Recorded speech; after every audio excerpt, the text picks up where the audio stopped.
Okay, welcome you all in Tulsi Ramji Gaikwad Patil College of Engineering and Technology, Nagpur.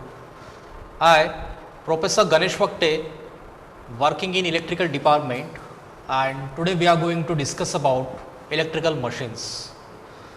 Machines means first we are going to see transformer. In today's lecture, we will discuss about transformer basics, working principles and applications. So let us start with introduction. Actually, transformer is a static device which transfers the power from one circuit to another circuit without changing frequency. The input to the transformer and output from the transformer both are alternating. Both are alternating quantities. Transformer cannot be works on DC supply. The reason behind this we will discuss in later.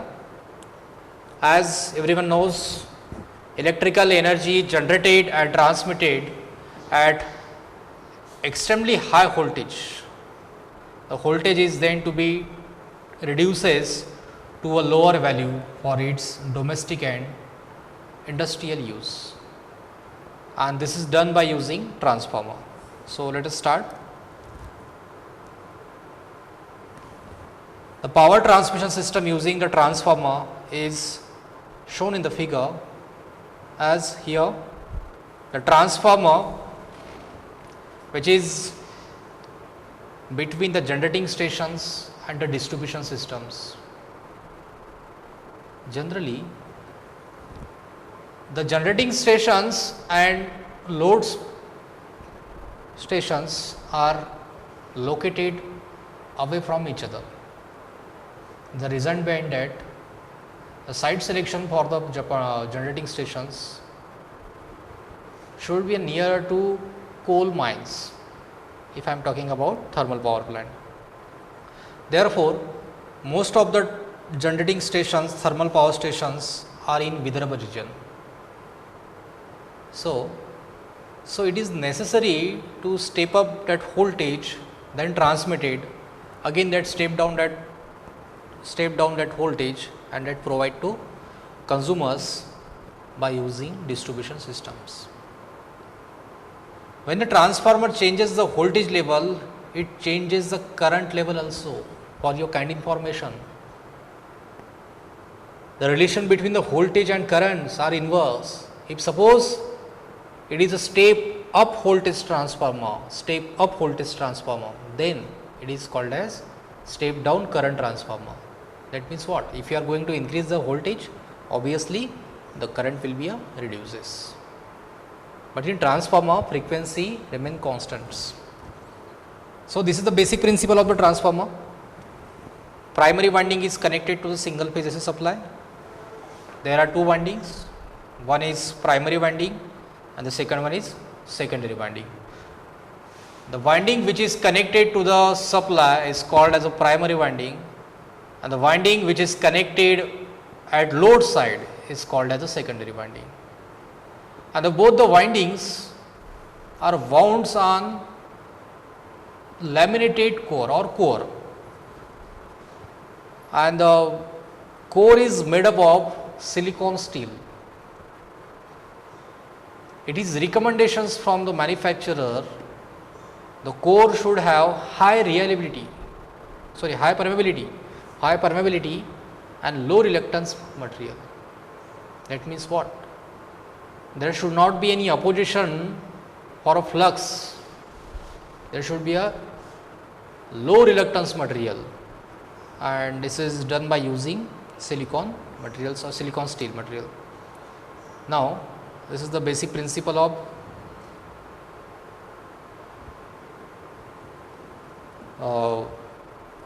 working principle of the transformer. When primary winding is connected to the supply, it produces alternating flux in a core.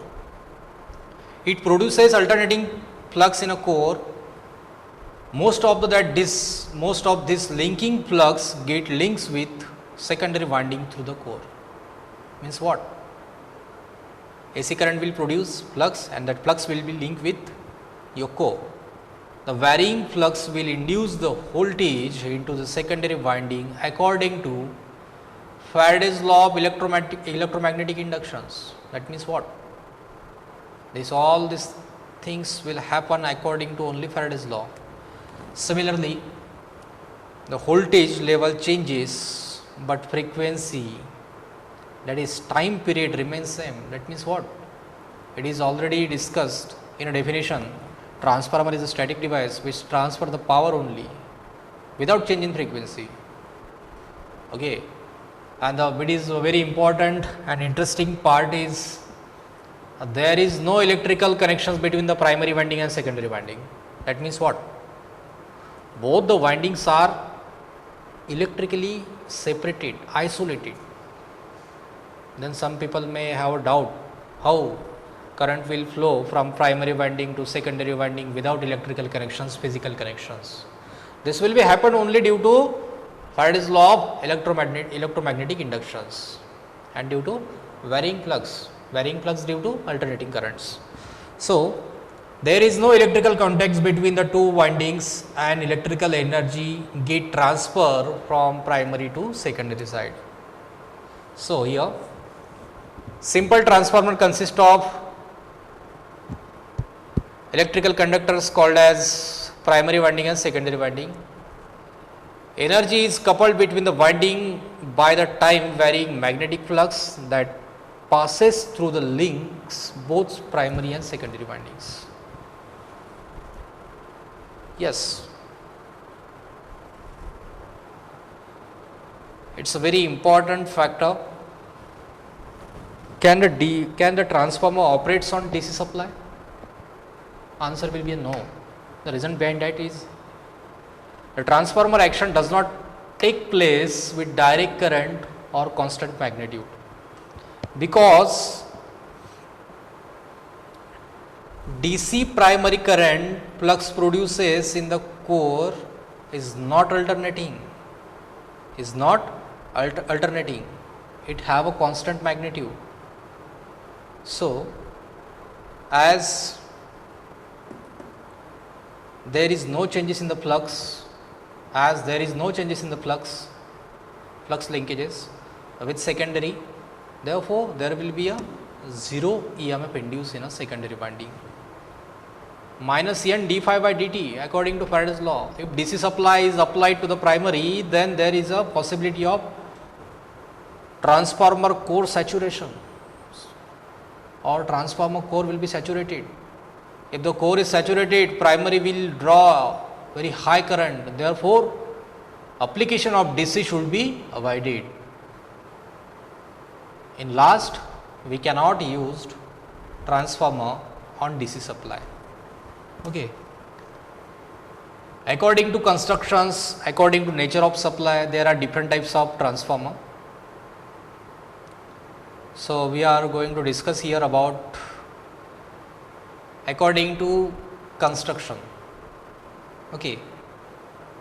Basically, different types of the transformer, which is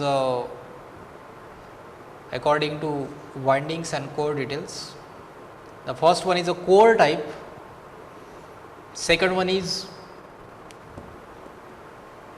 shell type, and the third one is berry type. Okay. The magnetic core is a stack of thin silicon steel laminations about to 0.35 mm thick for 50 Hz transformer.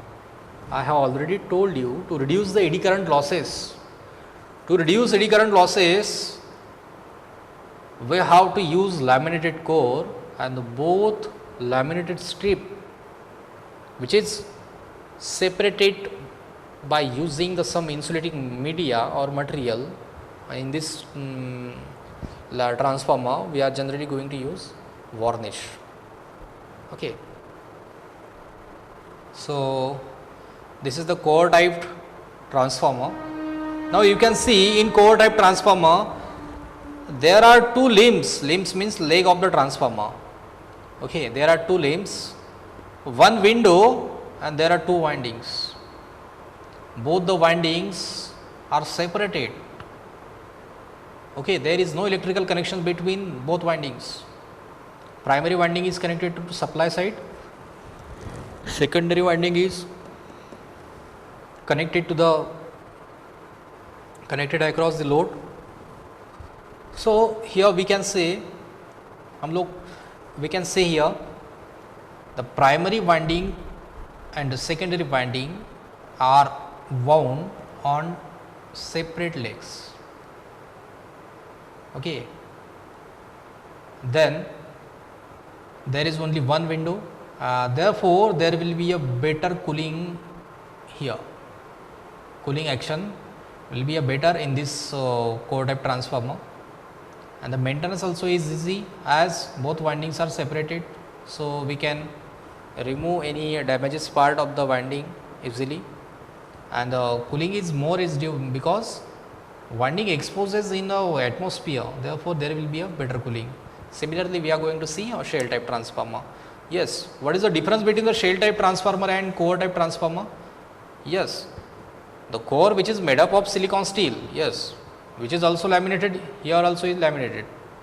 But main difference is that in shell type transformer there are two windows. How many windows are here? Here two windows, and legs, here there are three legs.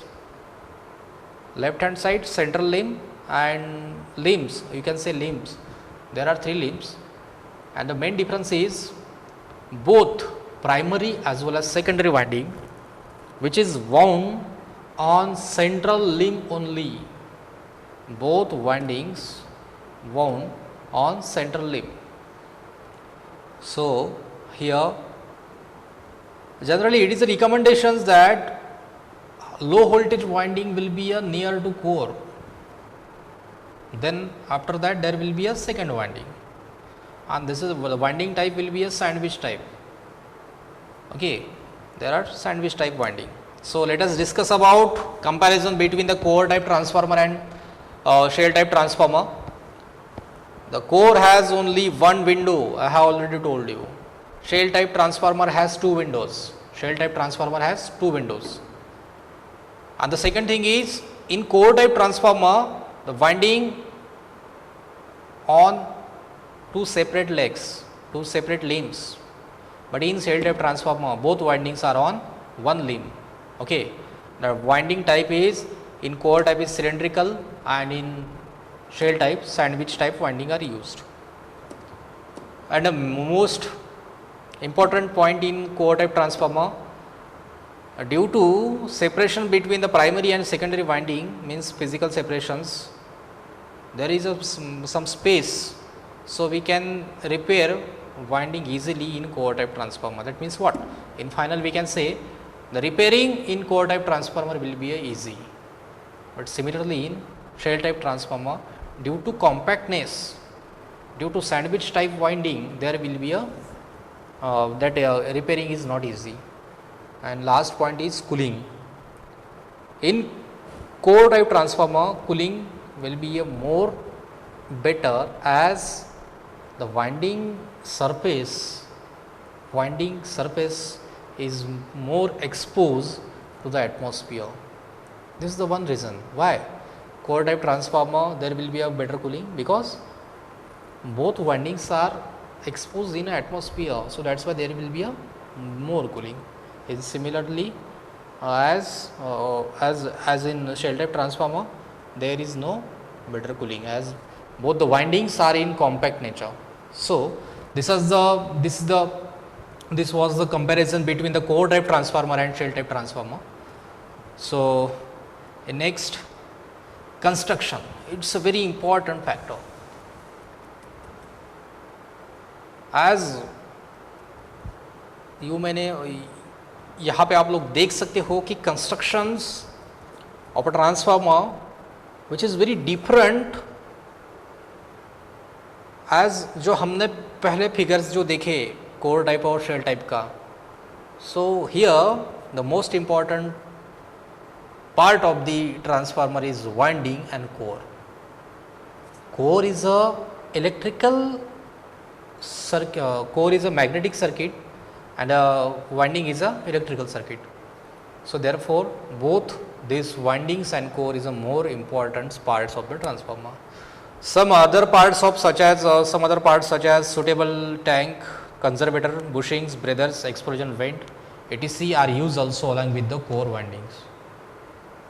There are different types of the transformer according to nature of cooling.